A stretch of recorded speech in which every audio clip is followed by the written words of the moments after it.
Welcome everybody. My name is Noah Deer, and in this lesson we're going to be going over how to solving using functions with symbolic representations. Excuse me. We're going to solve equations where the equation's given in a function notation. Is what I was trying to say there.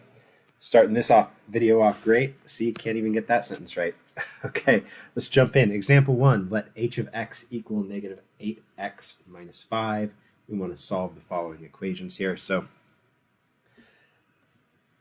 the equation that we're given is h of x equals 19. So let's back up a little bit.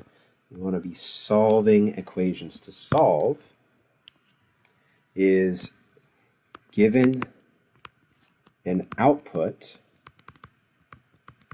for a function,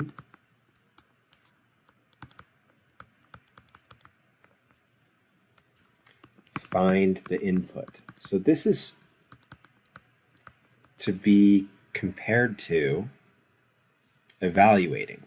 Right, so I'm going to write that definition over here also. Evaluate is given an input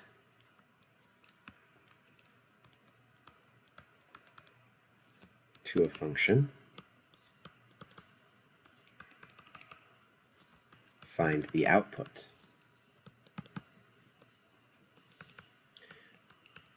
So you see how those are opposite there? If we're given the input and looking for the output, we call that evaluating. If we're given the output and looking for the input, we call that solving. So the word solve is often overused.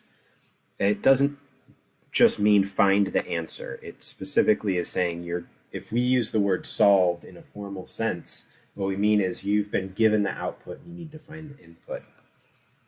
So in this case, with this h of x equals negative 8x minus 5, if we say h of x equals 19, we're saying the output is 19. What input, x value, will give us that output? So what we're going to do is we're going to write negative 8x minus 5. That's the definition of the function there. And then we say equals 19. And then we want to find the input, right, which in this case is an x value. So I'll add 5 to both sides.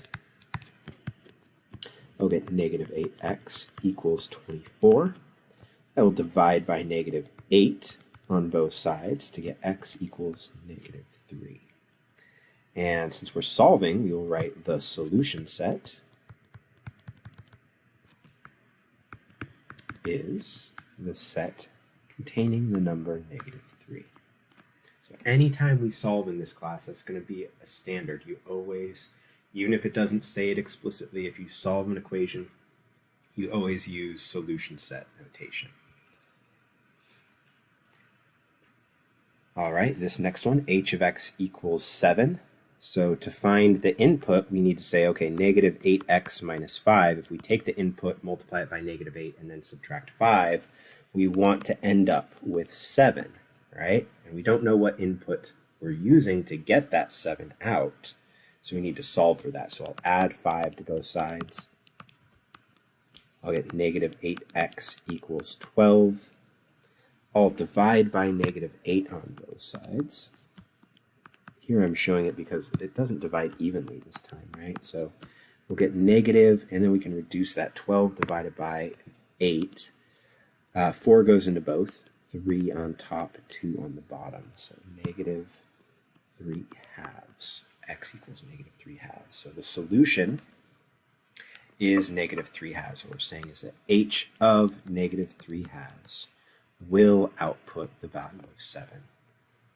So we say the solution set is the set containing the number negative 3 halves.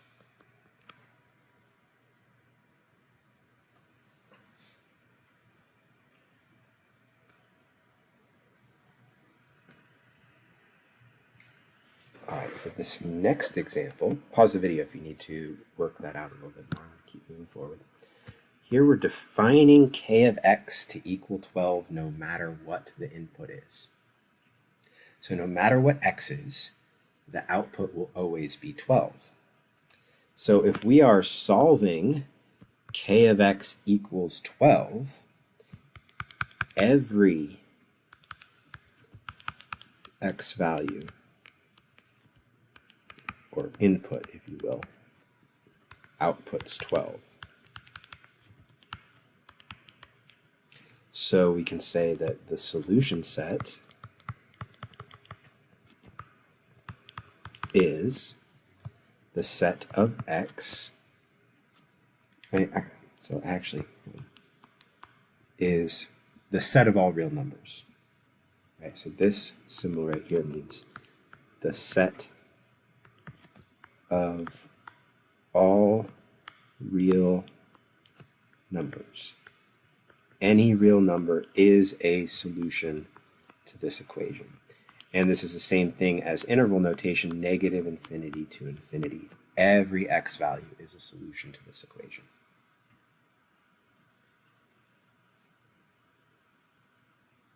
All right, k of x equals -4. So the function's defined to always output 12. It will never output anything else. K only outputs 12. Nothing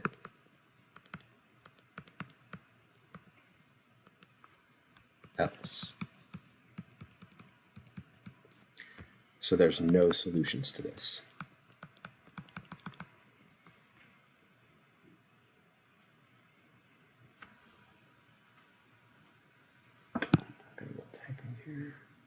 So I'll write the solution set is, well, it's a set with nothing in it. There are no solutions, so we wouldn't put anything inside that solution set. This is supposed to be a 3 right here. Let me fix that. Okay. Last example before I give you guys a chance to try some problems on your own. So here I'm getting a little bit more creative in the naming of the function. So here I am calling the function my function of x, or just the name of the function is my function. And the input is an x value. And to get the output, we're going to take the input, multiply it by 3, subtract 18, and then multiply that by 2/3 in that order, according to the order of operations shown here. So if we want to solve my function of x equals -18, we want to find what x value, that if we take it, multiply it by 3, subtract 18, and then multiply that by 2/3, what x value will get us to -18. So we write this equation out. And then we want to solve this. So there's a couple of different ways of going about this. And if you do it a different way than me and get to the same answer, you're probably just fine. But I'm going to start by multiplying by 3/2 on both sides. And I'm going to do that to get rid of the 2/3. Oops. The 2's cancel and the 3's cancel. And so that on the left side, we've gotten rid of that outside fraction of 2/3, and we're left with the 3x minus 18. Your other option would be to have distributed that and reduce the fractions inside. On the right side, -18 is over 1, and I'll reduce that with the 2 on the bottom, so that's a 9 over 1 there. So -9 times 3 is -27. And I'll add 18 to both sides to get 3x equals -9, and then I'll divide by 3 on both sides to get x equals -3. And then we write the solution set is the set containing the number -3. All right, last one here. We want to solve the equation my function of x equals 6. So what x value as an input will get an output of 6? So we write 2/3 times 3x minus 18 equals 6.